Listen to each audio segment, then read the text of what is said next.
time for the Severe MMA Preview Show with Sean Sheehan, Spencer Kite, Harry Powell, and your host, Ian O'Neill.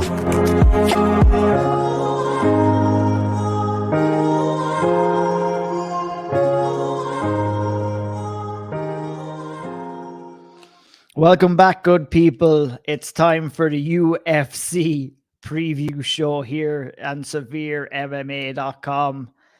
That's right, my name is Ian O'Neill, and I'm joined, as always, by my two brothers from other mothers. That's Harry Powell and that's Spencer Kite. And we're also joined by our great sponsors, All Real Nutrition Bars. Get on over to eatallreal.com. Enter the code word Severe MMA. Get yourself 15% off the delicious Irish-made protein bars.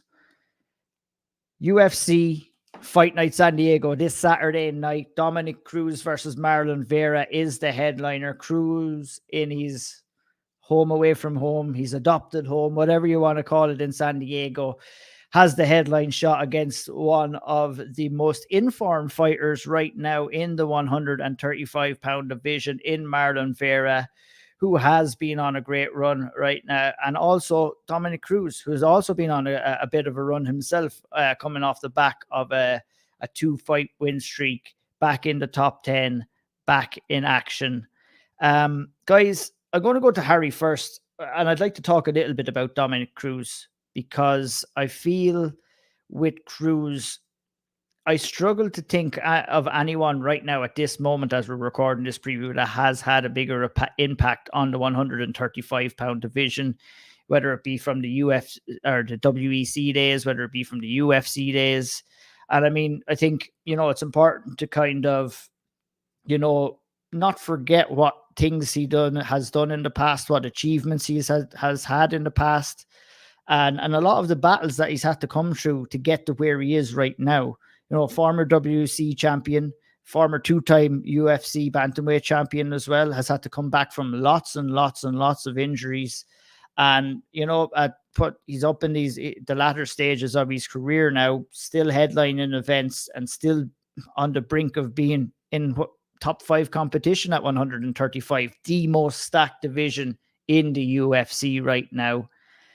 Harry, I'll go to you first. Like I said, Dominick Cruz, where does he stand in your some of the great fighters? Would he be up there at the top of your list right now as things currently stand, or has maybe, you could throw the likes of TJ Dillashaw around, is probably the only real contender to that right now. But look, he's had his own problems as well. I think, from what I remember of Dominick Cruz back in the day, that guy was untouchable when he was on top form and when he was injury free. He brought a whole new level of footwork, one that we'd never seen before inside the octagon or even in the WEC. Had come back from early adversity as well. Early losses to Uriah Faber, bouncing back, getting that WEC title, and then being crowned 2-time UFC champion. It's safe to say he'll be a future Hall of Famer. He'll be an all-time great in the bantamweight division. How do you view Dominick Cruz? Dominick Cruz is a pioneer of small man MMA, right?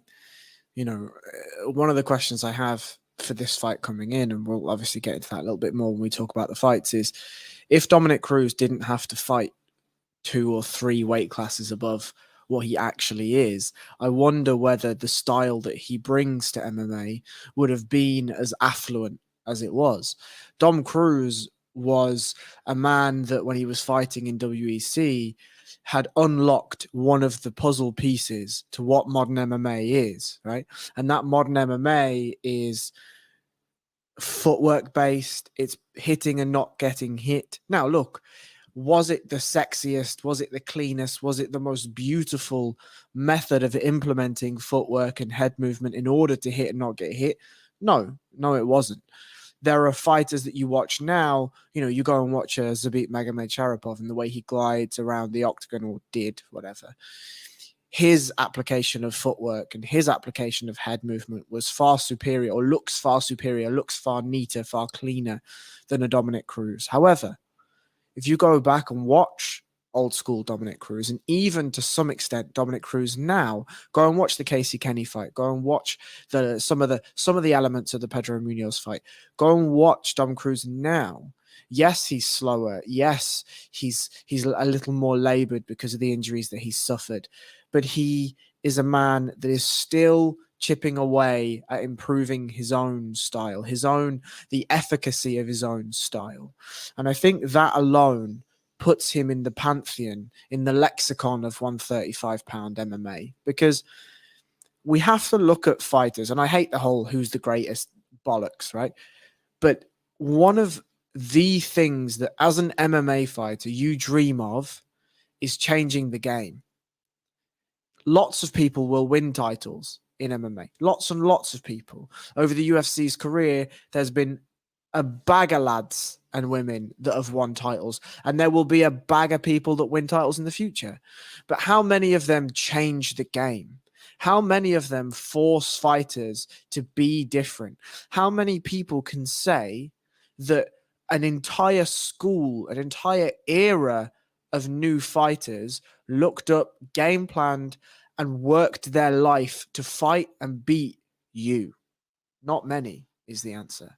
The one that comes to mind, those people that come to mind are the Anderson Silvas, are the Jose Aldos.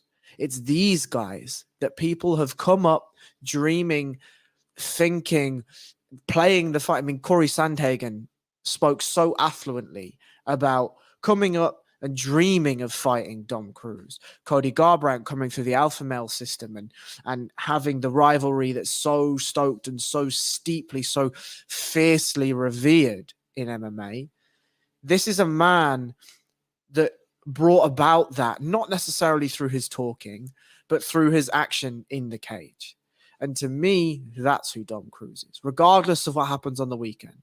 If he wins, fine. If he loses, fine. We must revere and applaud Dominick Cruz for his attribution to MMA, regardless of result.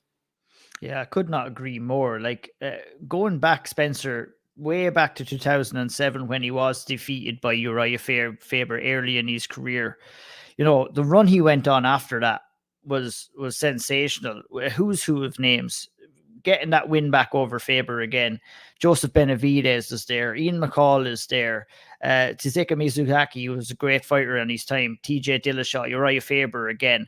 It's crazy to think when he was finally beaten. And of course, he had some injuries in between and he had to take some spells outside of the cage in between. And you know, to show the tenacity and the mental fortitude to come back from those alone, let alone to come back and beat some of the best guys in your division at the time. You know, it's crazy to think that since that second defeat came after the first Uriah Faber one against Cody Garbrandt, who, like Harry mentioned, basically just beat Dominick Cruz at his own game because he was trying to be Dominick Cruz for so many years.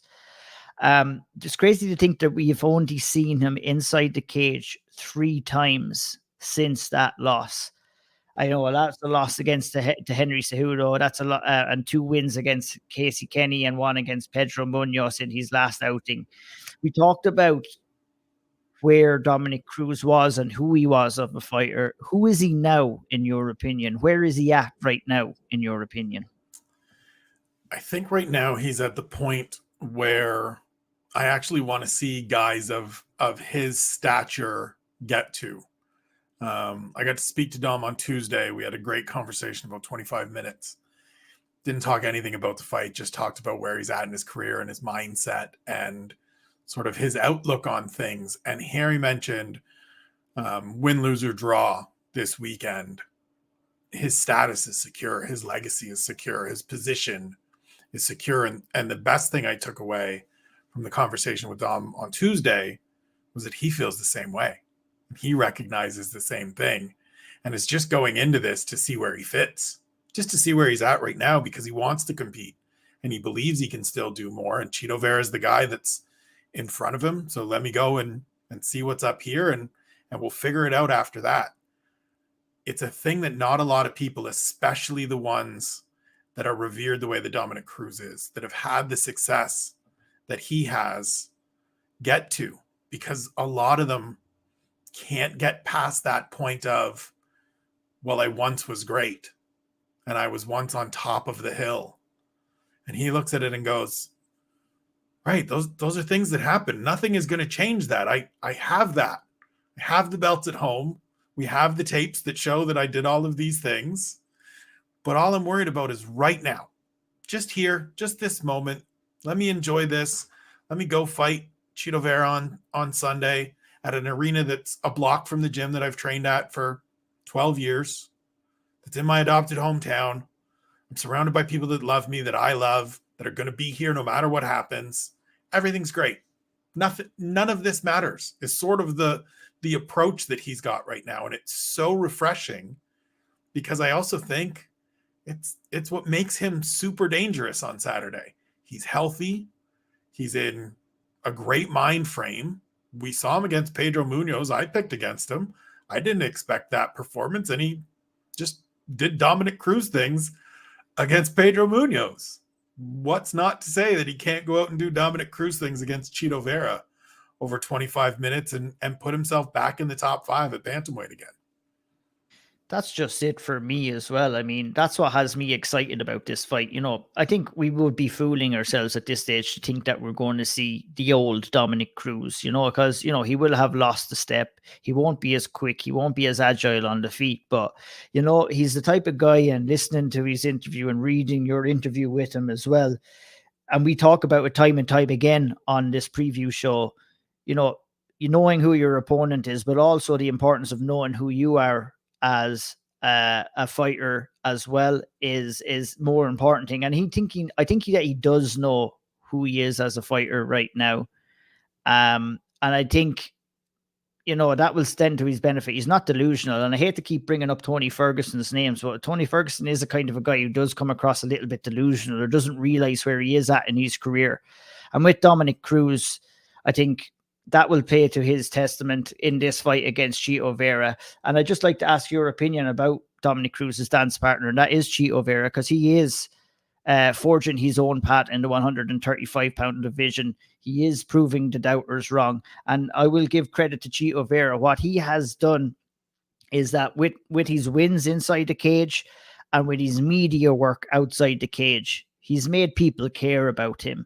And I'm not too sure about how far he can go yet in the hottest division in the UFC right now, but he's definitely making progress each fight that we see in there. And I think I would have to give credit to himself and to his coach, Jason Perillo, as well, for the work that they both have done in kind of refining his game on the feet.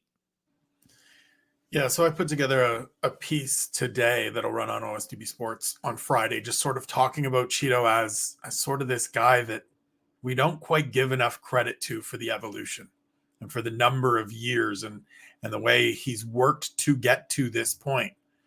Because if you had said at the start of that career, or, you know, even after the first Davey Grant fight when he's 1-2, that just sit tight, give this guy 6 years, and he'll be a top 5 bantamweight and a guy that may go out on Saturday and beat Dominick Cruz and put himself kind of in that title conversation, you'd have been crazy. Like, nobody would have expected that. Chito Vera probably didn't even expect that. He wanted it, but it's taken all of this time. And there's been different points where you think, okay, this is probably the ceiling. This is probably where we get to, right? He makes the tactical mistake in the start of the 3rd round against Jose Aldo. And you go, all right, that's the hiccup for Chito, is he's missing that little part. But since then, he's corrected that little part, and he's not making those little mental errors, and he's not rushing things. And so to see what he's done, and in watching a bunch of tape today and sort of going through a bunch of stuff to put this piece together, he strikes me as a great example of somebody that has all of the intangibles, a whole lot of raw materials when he started, and just the drive and the desire and the work ethic to get to where he is, right? And you mentioned Jason Perillo, obviously a huge part of it in taking him under his wing and being his head coach and helping form who he is as a striker, as a boxer, as a mixed martial artist. But like, the other part of it is that Chito Vera is just a guy that you look at him and you watch him fight, and he's fucking mean, and he wants to be in there, and he loves being in the thick of this shit. And that's stuff that you can't teach. Like, you can have all the technique and skill and flashiness in the world, or whatever credentials you want, but when push comes to shove and somebody's punching you in the face as much as Rob Font was punching him back in April, you got two choices: stick it out and keep going, or look for an exit. And there is no point with Chito Vera that he looks for exits. He goes, great, this is awesome. Cool, we're going to do the stuff that I like to do. And he's mean about it. Like, he makes no bones about it. You watch the trailer, the preview stuff for this fight. I don't make extra plans. I just want to go out there on Saturday and beat the shit out of this guy.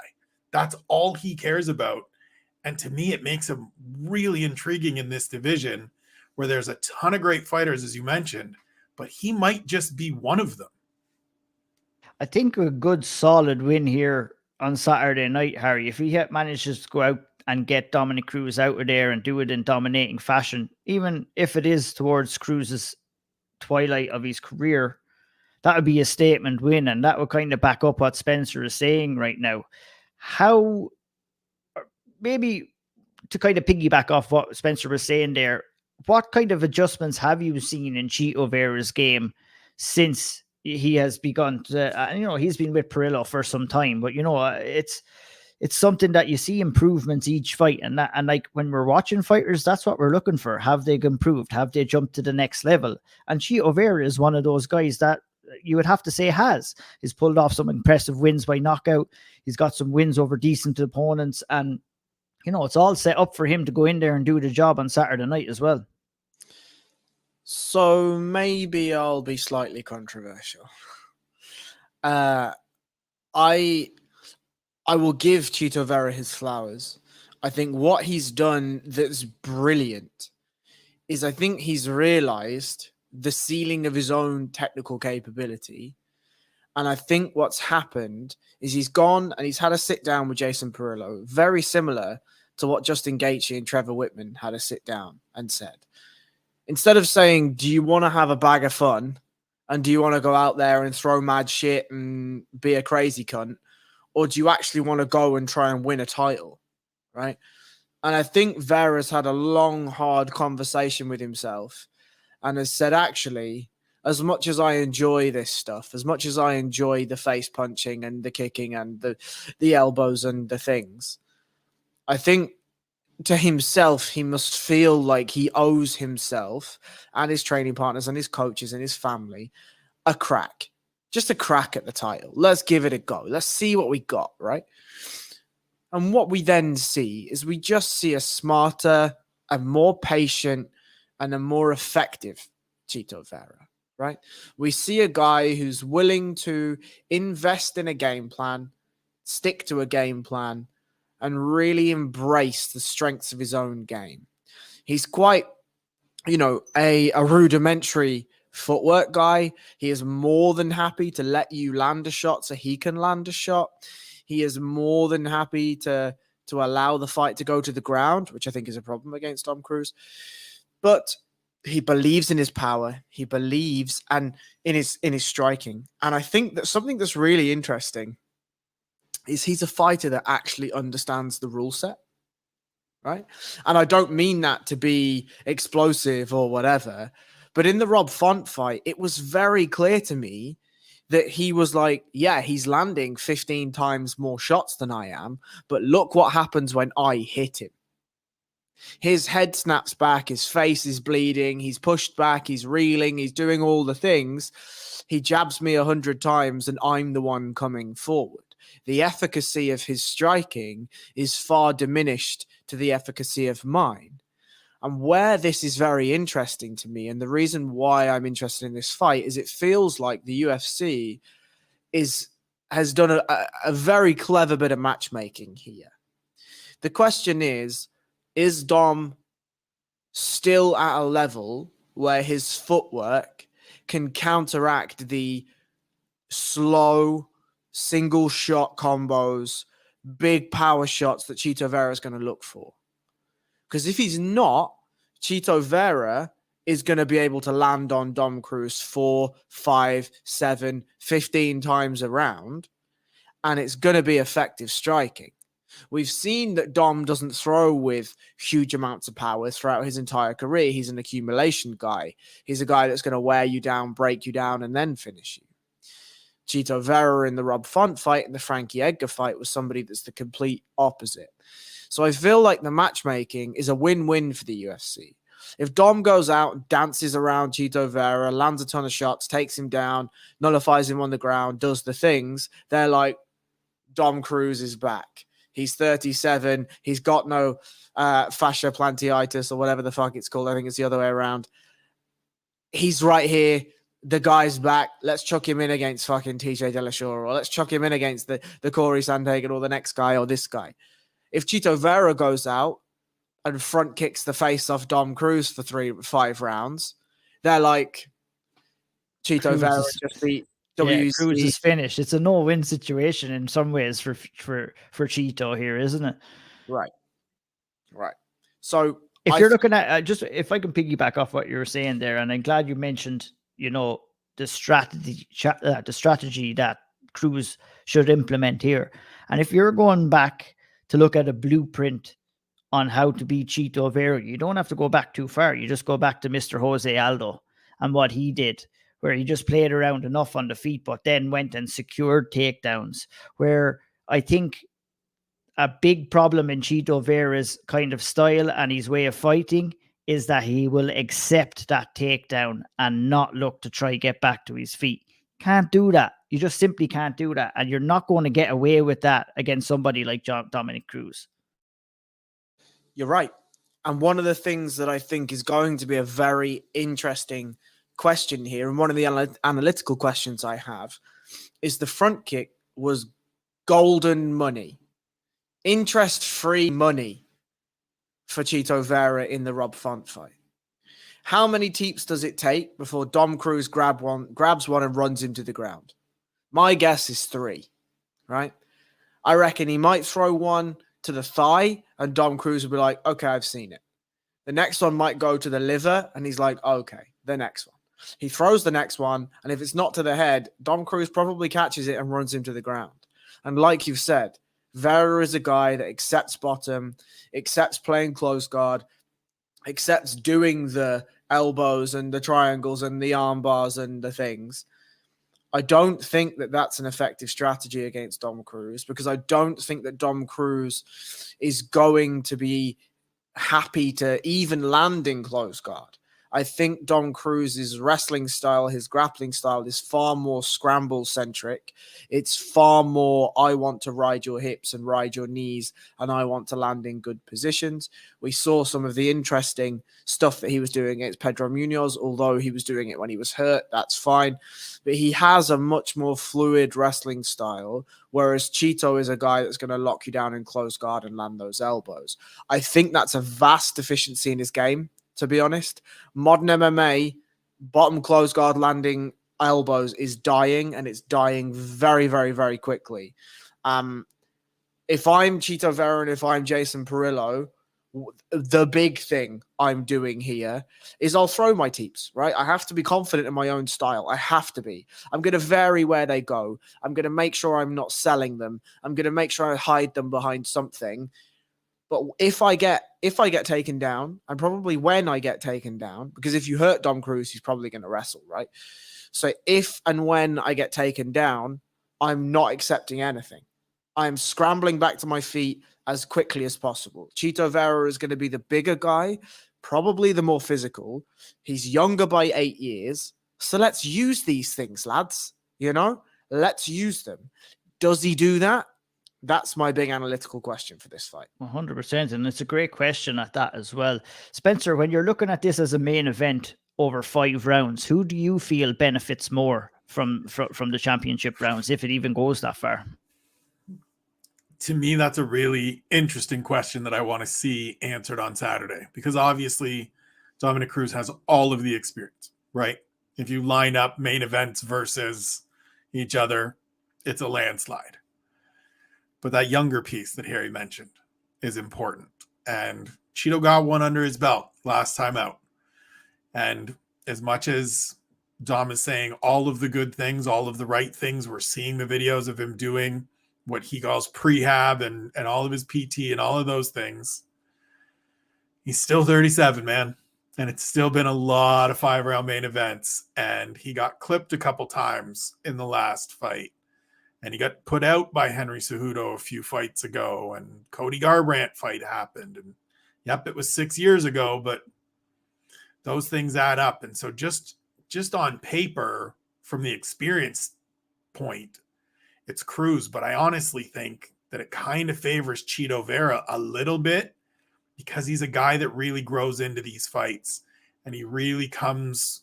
It's, again, watching a bunch of his tape today, there's no pace shift with Chito. It's just constant. It's just the same from minute 1 to minute 25. And he's in your face and he lands, and it's power and it's heavy and it wears on you. And I think over 25 minutes against a 37-year-old, that could become kind of the deciding factor. But as I said, as we've said throughout, it's one of those fights that I just can't wait to see it play out, because the only way to know the actual answers to any of this is to see it on Saturday. Indeed, it will. Sorry, you caught me on the hop there. I think, the time for Cruz is slowly but surely coming to an end. You know what I mean? He's going to run into that brick wall sooner rather than later, especially when you're fighting guys at the top of the 135-pound division. Will it be Saturday night? I'm not too sure. Like, if he goes out there and gets destroyed on Saturday night, well, then we're going to have to ask some serious questions. If he goes out there and he's competitive, well, there are some other good fights for him maybe in the 135-pound division outside of the top 5. I'm curious to see what Dominick Cruz turns up. He seems in a good mental state right now, but how is his body?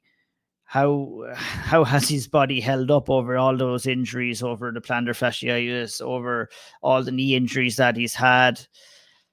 I mean, that's the big question for me coming into this fight. And we're going to find out, because Marlon Vera is not going to be a guy here that's going to let him off the hook if he notices any kinds of those weaknesses at all in this fight. And I know you're kind of eager to kind of jump in again, Harry. Can you round us off on this fight and with a couple of your thoughts?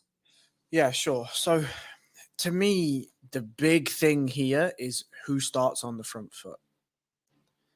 Is it going to be Dom landing the shots, forcing Vera backwards? Because I think the question that you've asked is, who does the 5 rounds favor? Well, the 5 rounds favors the fighter that has a more efficient style in there. Dom, we know, can do the way that I describe Dom's footwork is basically like shaking a maraca, right? There's sand inside, but it's fucking going all over the place. But when it goes all over the place, it goes together. You don't see strands, or his feet move together, his hips move together, his upper body generally moves together. But then when you throw it forward, it just goes fucking everywhere, right? That's kind of what I feel like Dom's footwork is, the inside of a maraca. So he is happy to go forward, dipping his head, coming through the middle, throwing the side glove hooks, ducking out the side, cutting those angles, running, throwing his off balance, strafing low kicks, coming for the singles, looking for duck unders. He's happy to do that forever, right? But against Pedro Munoz in the first round, even before he got clipped with that left hand, he looked uncomfortable going backwards. It looked like it was more effort for him going backwards. Now, is that an injury? Is that an accumulation of the injuries over his career? Is that he's nearly 50,000 years old? Is that just in that camp stuff went wrong? Or is that his style doesn't work as effectively for him now going backwards? So I think that whoever wins the inside tramline battle, whoever pushes the other back, and I know this is a cliche, but whoever's able to win the inside space and outside space footwork battles, whoever's able to push the other back outside of the tramline, then we're going to start to see. And generally in fights, we say, oh, like inside the first 5 minutes, we'll make our decision. I think inside the first 10, we can make our decision here. And if after 10 minutes, Vera is pushing Cruz back, things get very interesting.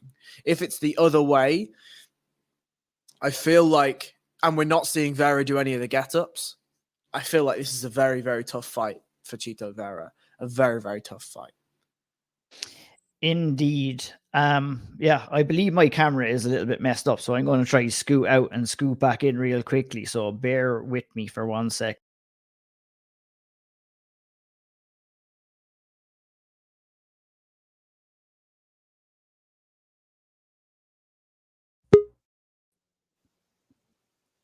So. We're back. Whether that's better or worse, but we'll see. Absolutely beautiful now. Yeah, gorgeous. Fresh and clean, Ian O'Neill. There you go. There you go. I paid my internet bill in between takes there. So that rounds us up for the main event. Very interesting fight. I think I always say to myself, hindsight is a great thing. And I think we're going to be having a lot of hindsight thoughts after this fight. And I'm very curious to see how Dominick Cruz done. I think the more questions hang over Dominick Cruz than to do in Chito Vera. And the other big question I have is how David Onama and Leighton Landwehr have ended up in the co-main event slot here. I'm not going to get too much into it here, but I mean, it's an attempt from the UFC to give David Onama his flowers. They want to give him the shine. Me and you spoke about this, Harry, during the week when you said it was his third fight in the UFC and he's in the co-main event slot. And I said, Baralio, who came in off the Contender Series, was instantly put into a co-main event slot. And that's because the UFC want the guys' names on the posters. They want them to be known. And David Onama has been propelled here into the co-main event slot against someone like Nate Landwehr that you would think he should get a win. Landwehr is tricky, but from what we've seen so far with Onama, you would think that he would be able to pass the Landwehr test coming in here. Spencer, my opinion on the co-main event, do you share it? What's your opinion on the placement of this fight on the card? Do you reckon the UFC are looking to try and shine a bit of a light on Onama here? So I mean, I think they're trying to shine a little bit of a light, but it's out of desperation, right? Viviane Araújo and Alexa Grasso were supposed to be the co-main event here. And so that was etched in stone. That's a top 10 fight at flyweight. And then the fight fell apart. And so at that point, you just take whatever is left on the card. And so, are there other options that you could have moved up? They signed a catchweight bout between Angela Hill and Lupe Godinez that we'll talk about in a bit. Could you put that up there? Sure. But even that is trying to give some shine to Lupe Godinez. And so you've got David Onama on the card. He's coming off 2 wins, 2 finishes. He's got some upside. You make the best of what's available to you and you put someone forward. I don't necessarily think that it's hey, we think the world of this guy and let's give him a big push the way that maybe we're seeing with Caio Bahayo. But it's an opportunity to showcase somebody that may move forward. And at the absolute worst, this should be a pretty entertaining scrap. Like Nate Landwehr is a crazy man. He is just a full-on lunatic. Harry will use some other words for him, I'm sure, that I'll reserve for Harry. But he's a nut job that's going to come out here and just look to throw everything at David Onama. And so we're going to get, at the absolute worst case, a just wild fight to set up the main event. That's it. And David Onama came in and made his debut against Mason Jones. Lost that fight, of course, but if you're going to lose a fight, you're going to lose it in that style against someone like Mason Jones. It was an absolute firefight. He had Mason Jones on skates, was fighting a division up from his natural featherweight weight class, came in and kind of announced himself into the featherweight division with his knockout win over Gabriel Benitez. Last fight he took at short notice against Scarred Armfield. I don't know. I'm interested to hear what you have to say here, Harry, because for me, and I remember my thoughts watching back that fight when Onama took on Armfield, and my big overarching thought was like, he's trying to go in there and prove a point and beat Armfield maybe at his own game instead of doing what he does best and getting Armfield out there relatively quickly. And I think he had the ability to do that, but he made life a lot more difficult for himself in that fight than he should have. What would your opinion be on that performance? I think I completely agree with you. I do feel, though, that Onama has no solid grasp of who he is as a fighter yet. You go and watch him against Mason Jones and Gabriel Benitez, sorry. He doesn't have an understanding of his range yet. He doesn't have an understanding of really who he wants to be. He has some brilliant facets to his game. His straight shots are absolutely gorgeous. He has a lovely killer instinct. Like all of these things, there are great points to his game. But then you look at some of the other stuff and he gets caught in weird positions and he's covering up and he throws shots that aren't there because maybe he thinks his arms are 7 inches shorter than they actually are and his legs are the same. And, you know, he's not checking kicks when maybe he should be checking kicks. And there are points when he's following rather than cutting the cage and he's getting hit too much and his head movement isn't there and he's not exiting the pocket as he should do because, again, he thinks he's 7 inches smaller than he actually is. Like, these are things that will work themselves out in time, right? Obviously, experience and everything. He's still pretty young in his MMA 100%. career. He's 28 right now and has a lot of time to grow into certain aspects, yeah. 100%. But I know that we've all mentioned, you know, we've mentioned the co-main event thing. But when you are in the co-main event, I think there should be an expectation of your skill level, right? And I think that at the moment, neither Nate Landwehr Nate Landwehr's a bit more of a complete fighter in that he knows sort of who he is and he's accepted sort of who he is. And that's, you know, that's evident from when he fights because as Spencer said, he's a mad cunt. But like with David Onama, you feel the excitement because he hasn't quite figured it out yet. And as an analyst, as a viewer, as a fan, these are some of the things that you invest in.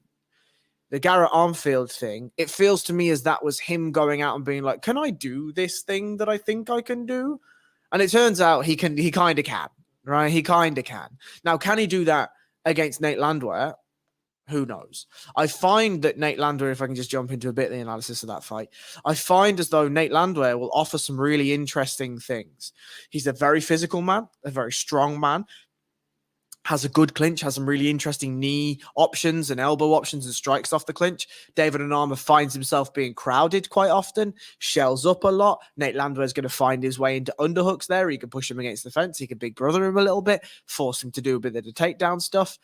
If Nate Landwehr decides, I might take half of the kitchen sink and throw it at you, David Onama is going to be like, I'll go and grab the other half and I'll meet you in the fucking middle. That could be dangerous. But we just don't know.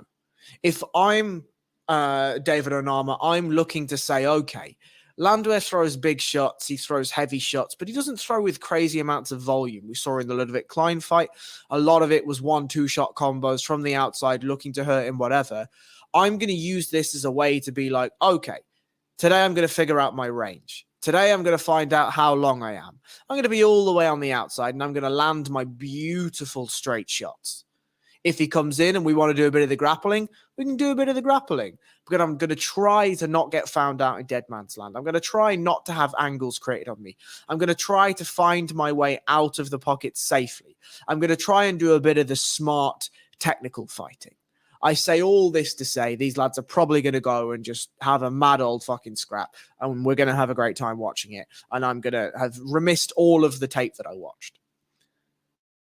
It's going to be interesting because I think I can picture Onama going in there and taking out Nate Landwehr pretty early in one sense of the word, but I can also see him failing to do that. And I think if that scenario happens, we're going to have a lot more of questions answered about David Onama here because Landwehr is going to take him into deep waters. He's going to force the action. He's going to crowd him. He's going to try and make life comfortable. He's going to try and take him down. He's going to try and dirty box. He's going to have to approach with caution against someone like David Onama, who does have big power in his hands. Landwehr has, you go back and look at some of his defeats. He's been guilty of eating knees in the clinch. He's been guilty of shooting for naked takedowns and getting caught as well. That's something he's going to have to look out for with someone like Onama, who's going to be making those reads, looking back at previous fights and maybe trying to lure him in to those takedowns, to kind of set up maybe uppercuts, maybe to set up those knees and maybe to hurt Landwehr in the clinch as well. So this is a fight for me, and this is a co-main event for me where, it can be labeled as a coming out party for David Onama, but it could also go very horribly wrong for him too at the same time as well.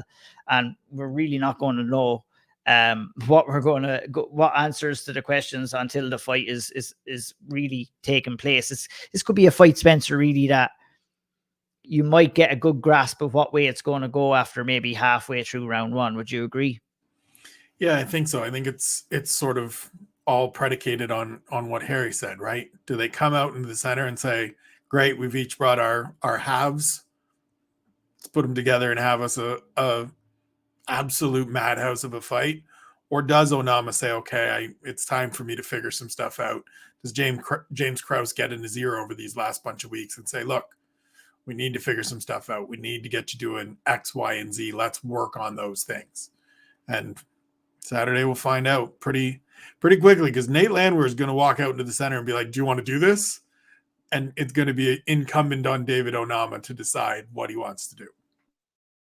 It sure is, and it could be that. I hope, like, you won't hear me complaining if both these guys decide to throw down in the co-main event. I might bitch a little bit before the fight, but I won't be bitching during it or after it if they decide to throw the kitchen sink at one another, preferably. Yasmin Yaragway is coming over from Combache Global. She won the strawweight championship over there. Knocking out a few opponents, is coming in here 8-0 undefeated against Isma Lucindo. I am curious as to what you think of Yaragway in this fight. Are you excited to see her debut in the UFC, Spencer? And what does Isma Lucindo offer for her? I'm excited to see both of them because I don't know a ton of stuff about either of them, right? You mentioned Yaragway coming over from Combache. She's 8-0. She's got some good wins. Appears to be a jiu-jitsu player that also has some power, trains with some good people. Like, all the things that you want to see about a prospect showing up in the UFC, she presents a lot of them. So let me see more. And as for Lucindo, I mean, to be 20 years old and have 17 fights under your belt and to have fought some of the competition that she's fought, some of it is what you see from Brazilian regional circuit, right? People that show up, they have one fight, and then they're never heard from again. But she also went out and beat Sarah Froda, who is a tough, like, legitimately mean, tough old veteran who had a cup of coffee in the UFC. And to beat her at, 19, 20 years old, that tells me a little something. Now, maybe Sarah Froda is in the professional opponent stage of her life, where she's just turning up every couple of Saturdays to get a little bit of money and head back out and do whatever. But I'm still intrigued. You're still 20 years old and 17 fights deep. So I want to see it. And so I get, as I said on one question this week, that there will be people that are like, what in the Christ is this doing on the main card? Sure. Absolutely. But I'm still really curious to see this fight. Well, this is, you could look at it that way, and I wouldn't blame anyone for looking at it that way, but you can also look at it as fresh meat in the 115-pound division as well, and two potential prospects to come into that division. No, I'd be surprised if either of these women are fighting top 10 competition in the next 2 years or anything like that, but you never know how things may go. This is kind of the new wave of the 115-pound division. No, Yaragway, I'm probably going to call her 5 or 6 different names by the time I finished here, but she's 23, Lucindo 20. We're looking at the future of the strawweight division. And as Cheeto proved, right? Like, he came into the UFC at 20 or 21, and it's taken some years. Like, it's okay for us to want people or allow people to have a couple of years where they figure it out and put things together. Charles Oliveira, great example, right? I'm so glad that was the name that was on the tip of my tongue. 10-10 at one point in the UFC as a kid that started at 20 years old. It's okay to let people like grow into themselves in this promotion and have time to develop. It's okay, folks. I'm going to keep it you, Spencer, just real quickly, just for Amzat Mirzakhanov, who is 11-0, another undefeated prospect who's coming in to take on Devin Clark in the light heavyweight division. What are your opinion on him, like his chances against Devin Clark? And is he a guy that we should be looking out for that could make waves in the 205-pound division? So for me, this fight is going to help determine that, because we know exactly who Devin Clark is. And I don't say that in a like pro or con kind of way, just in a neutral. This is what Devin Clark is. He's a decent wrestler. He's tough. He's got a little bit of athleticism to him. His thighs are the size of tree trunks. His old man's going to be in the corner screaming. Like, great tattoo on his chest. He is what he is. He's been through the UFC for a little while. I think he's probably 10 or 12 fights in. Perfect measuring stick for Azamat Mirzakhanov here, who looked great in the first round against Tayfon Chukwi, looked garbage in the second round against Tayfon Chukwi, and then hit a flying knee 40 seconds into the third round. And so you go out and beat Devin Clark. You look good against Devin Clark. It gives me one impression of you. You come out and it doesn't go so well. I get a different impression. I'll find out Saturday night. He looks on paper as a guy that we should be paying attention to because he's undefeated and he's Russian and he's got the wrestling and he's got the Russian stuff, but he's also like 36. And so the window is closing. And if he's going to be somebody that we have to really care about, he needs to look really good on Saturday. That's it. He may find himself in a co-main event slot in his next fight too if he comes out and performs on Saturday night. Harry, talk to me about your boy, GM3, Gerald Meerschaert, coming in here against Bruno Silva. We'll remember Bruno Silva from his fight against future middleweight title contender Alex Pereira.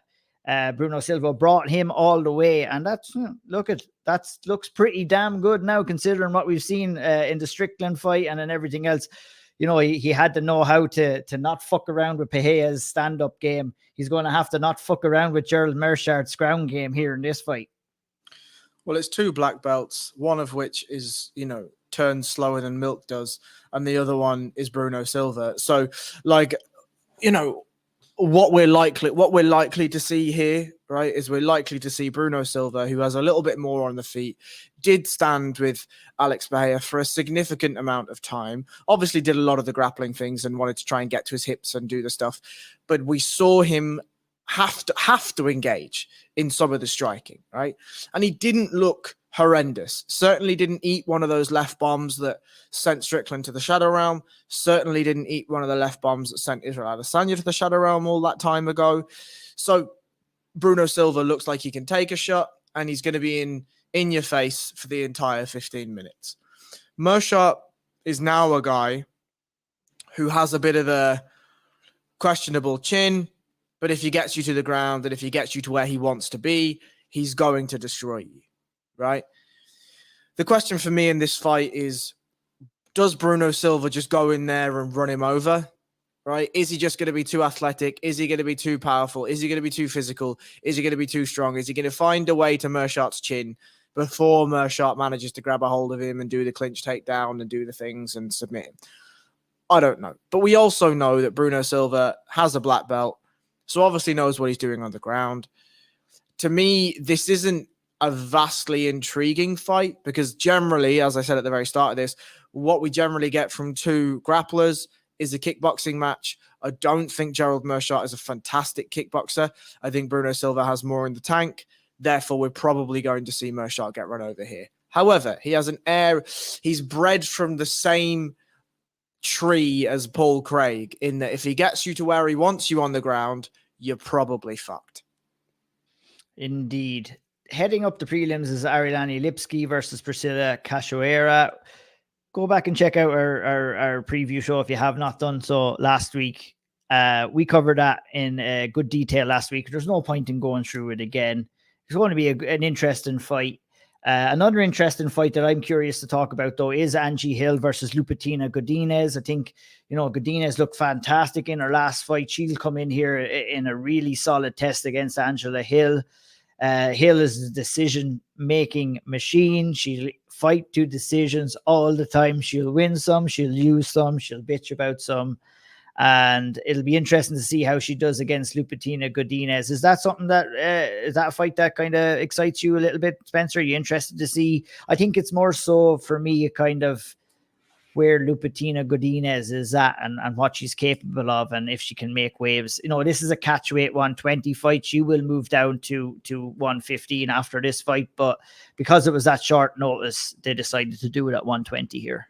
Yeah, I'm all in on this fight. This is probably the fight outside of the main event that I am most interested in. Lupi trains about 45 minutes from here. Her sisters went to school about 15 minutes from here, and we're on the UFC wrestling team. I know some of the coaches there.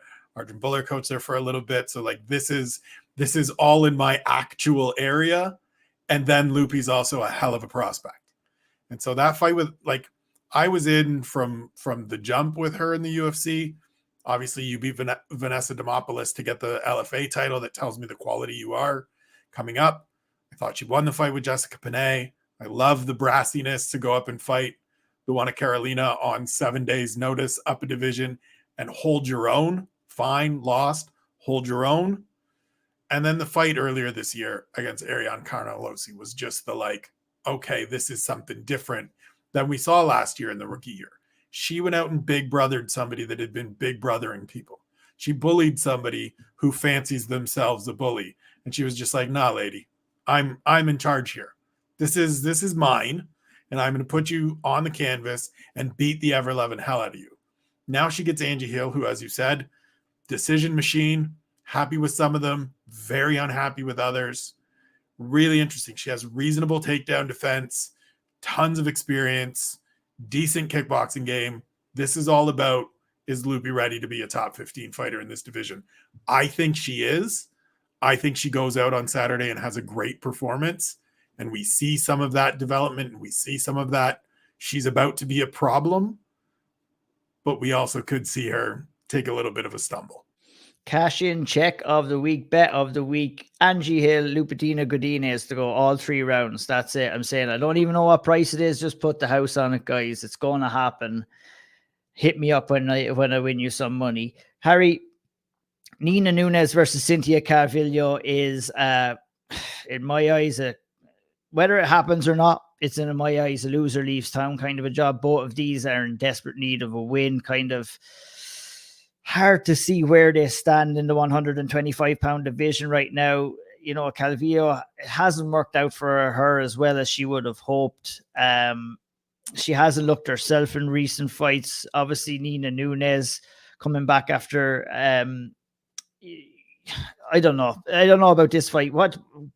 Help me out here, Harry. What way should we be looking at this fight? I mean, both people coming off kind of losing streaks, both in desperate need of a win. Interesting stylistic matchup. Not one that'll set the juices flowing, really, isn't it not? I mean, it could be a good fight in that the stakes are quite clearly high for both women, right? Generally, when careers and jobs are threatened, fighters have that extra 15% in camp and maybe the extra 15% in the fight. It's quite obvious what the game plan is going to be. Nunes needs to keep this on the feet. Calvillo needs to get inside and use the boxing she supposedly has to find a way to the hips. When she gets on the hips, she has some good jiu-jitsu. The problem that Calvillo has struggled with in her entire UFC career is range, distance, and her physical size, right? She's a very, very small lady for the divisions that she competes in. And ladies are often able to keep her away and often able to parry away the shots and her inability to find a way into the inside space. If you're Nunes here, you're doing exactly that. You're throwing a ton of jabs, you're throwing a ton of low kicks, and you're just keeping her away, keeping her away, keeping her away. You may even bring your hands down slightly to make sure you can down block whenever you need to. You're staying as far away from the cage as possible instantly for as many rounds as it takes for her to go away. Calvillo, however, I need to see something. right? We've seen the same game plan 4 or 5 fights in a row, and it's failed 4 or 5 times in a row. I need to see if there's anything here. Yeah, there's a lot of worry coming in here for me with Cynthia Calvillo because, you know, the corner had to stop that fight. She didn't look like she wanted to continue against Andrea Lee. Does she have it inside her anymore? Just a rapid decline over the last couple of years for Cynthia Calvillo, who like has had some tremendous performances inside the UFC, and kind of set the world on fire when she first came in there. But, you know, I mean, a tremendous performance in getting a draw with Marina Rodriguez is good, I think. You know, has she fought to her true potential? Probably not in the last 3 to 4 years. And she seems to be on a rapid decline. Does she want to be here anymore? If she doesn't win, she's not going to be in the UFC anymore. And I think that's the big kind of jeopardy hanging over this fight. Nina Nunes coming off a 2-fight and losing streak might not be in the same boat as Calvillo, but it'll be interesting to see how that plays out. From based off what I've seen recently, I'd probably be picking Nina Nunes to win this fight. And I think Calvillo's time in the UFC will be all but done after that. Fight that really does get me going on the undercard, and that's Ode Osborne versus Tyson Nam. An absolute fucking belter of a fight in the flyweight division. Ode Osborne was sensational in his last fight, in my opinion. Tyson Nam is always in exciting fights, Harry. You know, these two boys, I think we're going to see a good one here. I mean, fly never die, right, gents? Correct. Fly never fucking die. I mean, what do you want me to say? Do you know what I mean? Like, there's both of these fellas bring it. We've got high pace. They're both complete fighters. They can both grapple. They can both strike. It feels as though, and I don't mean this to be a cop-out or anything else, but when you go 145 pounds down, all of these lads could just do everything. Right, they could just do everything, and they're all quick. They can all punch a little bit. They can all grapple. They can all anti-grapple. They can all submit you if they get on your back. They can all scramble. Like, why we were ever having conversations about closing the flyweight division is absolutely fucking beyond me. If this isn't fight of the night, I'd be very, very, very shocked. Shout out Ben Askren for saving the flyweight division. Legend. Spencer, this is a great fight too. I got your input on this because Ode Osborne coming back off a great win over Ashdashev in his last fight. That counter right hook that he landed absolutely leveled Adashev in that fight. Tyson Nam is known for some good power himself. Lost a split decision to Matt Schnell. No shame in that. In his last fight, he'll be coming back here with the want to get back into the win column, and that's going to make it an exciting fight. Yeah, I mean, Ode Osborne has looked great since kind of settling into this division, and yeah, you throw out the Manel Cape fight because Manel Cape things happen. He's looked good. He's settled into Las Vegas. He's got 2 good wins now in a row. As Harry said, both of these guys are just there's no box that's unticked. Tyson Nam certainly has the edge in power in terms of like just pure power and what he throws with. Ode Osborne, it's more of a fluid thing. Tyson Nam, it's I'm going to plant my feet and punch your face into the 3rd row. Give me all of it. Every last ounce of it. We're going to find out if Ode Osborne is somebody that we can kind of bank on going forward. Tyson Nam's a little older, a little more established in who he is and kind of where he fits. But give me every bit of this. And as Harry said, it may not end up being fight of the night, but it's going to set the bar early in the night. This is going to be the one that you have to clear in order to get that bonus. Yeah, indeed. It's going to be an early contender for fight of the night for sure. Really looking forward to that. We'll wrap up relatively quickly. Harry, I want to speak to you about something that we have in common, and that's, our enjoyment of watching Yusuf Salal fight. When he entered into the UFC, he caught my eye. 3 good decision wins over decent opposition. Looked like he had bags of potential. Kind of got thrown into the doldrums. Then losses against Ilya Topuria, Sang Woo Choi, and Sean Woodson in his last 3 fights. I mean, tough fights to be going in there when you're as young as he is. He's only 25 years of age right now, so plenty of time to improve. This is a big one against Damon Blackshear. This is the one that he really needs to win, isn't it? Why is it as well that he caught your eye? What was it about him? Looks like he is a very well-rounded fighter, has been guilty at times of rushing things a little bit too much in my eyes. Just hasn't settled into who he is as a fighter, like you have mentioned before, would be another thing I would say. But I mean, you're going out there, you're not getting destroyed by Topuria or Ruchoi or Woodson. You know, you're losing decisions and you're losing split decisions as well. So, you know, something can be taken from those losses. But Zalal, all hope is not lost with him yet. Your man's slick. He's slick, and I like it. Like, this is one of the, like, there are so many fighters that have a very similar physique in MMA and in the UFC, right? Generally, if you say 145, they're probably between 5'8" and 5'10". They're, you know, broad shoulders, V shape. They all look about the same, right?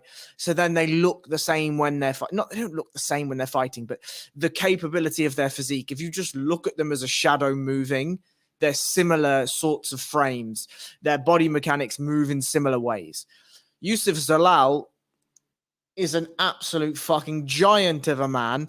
Big, long, gangly arms, big, long legs. And he knows how to fight like it. And this, I think, is one of the most exciting things. When you get guys that have sort of abstract physiques for weight classes that know how to fight exactly in their own weight class. I agree with you that he rushes things at times. I also agree that he hasn't been given the nicest matchups. Ilia Topuria, these things happen in MMA. I'm really high on Sean Woodson. That motherfucker can fight. Like Song Woo Choi, we also know that he's not an easy out for anyone. So tough matchups, but I also feel like those matchups are ones that can stand in a good stead for Zalal. He had them early enough in his career that he's been shown the level, right? This fight against Damon Blackshear, Spencer talked about in his One Questions this week that he always respects a guy that comes from a tough regional circuit. Damon Blackshear won a CFFC title. I'm right in that, Spencer, aren't I? He nods. Wonderful. It's a tough promotion to go in. It's basically the American Cage Warriors. You're going to get matched. You're going to get matched tough. And if you come out, cream of the crop, get to the UFC, you're probably deserving to be there. So if I'm Yusuf Zalal, I am taking this as a slight step back in competition, but a way to prove to the UFC and to prove to people in the know, just so you know, motherfuckers, this isn't as easy as you think it is. You might have gone the hard road, but this is what the UFC level is. And we start the rebuild for Yusuf Zalal. Obviously, for Damon Blackshear, he comes in here having fought the tough road. He has some losses. He has good wins. He's fought good competition on a good regional circuit. You come in, a guy on a 3-fight losing streak, you're looking to just add one more to that and see where that goes, right? So I love this fight. I think it's a great bit of matchmaking. I pick Zalal in this one. I think he's extremely slick on the feet. And, you know, like you said, he's pretty well-rounded, and I like watching him fight. So we'll see where it goes. Yeah, looking forward to seeing him getting back in there and a big fight for him as well. Berzeski, Bude, Benitez, Ontiveros, Witt, and Quinlan. They're the only last three ones that we haven't spoken about, Spencer. I'm going to give you the floor just to kind of give us a brief rundown on those three fights, please. So Martin Buday and Łukasz Brzeski is, you know, European heavyweight title fight. Not really, but it should be. Very interested in Martin Buday. He is a gigantic human being. Harry talked about, you know, guys all look sort of the same. Heavyweight, they can at times all look sort of the same. Martin Buday is 6'4". He cuts to the heavyweight limit, walks around, as he told me, somewhere around 135 kilograms. I don't know what that is in pounds, but yeah, this is and when you see him in the cage, you understand that he's a 300-pound man. For those in Canada and North America that want the conversion, that is a 300-pound man who sheds 35 pounds to compete in the cage. And in Ireland and the UK, that's a big bastard. Yeah, it's a big bastard. That's a whole lot of stone.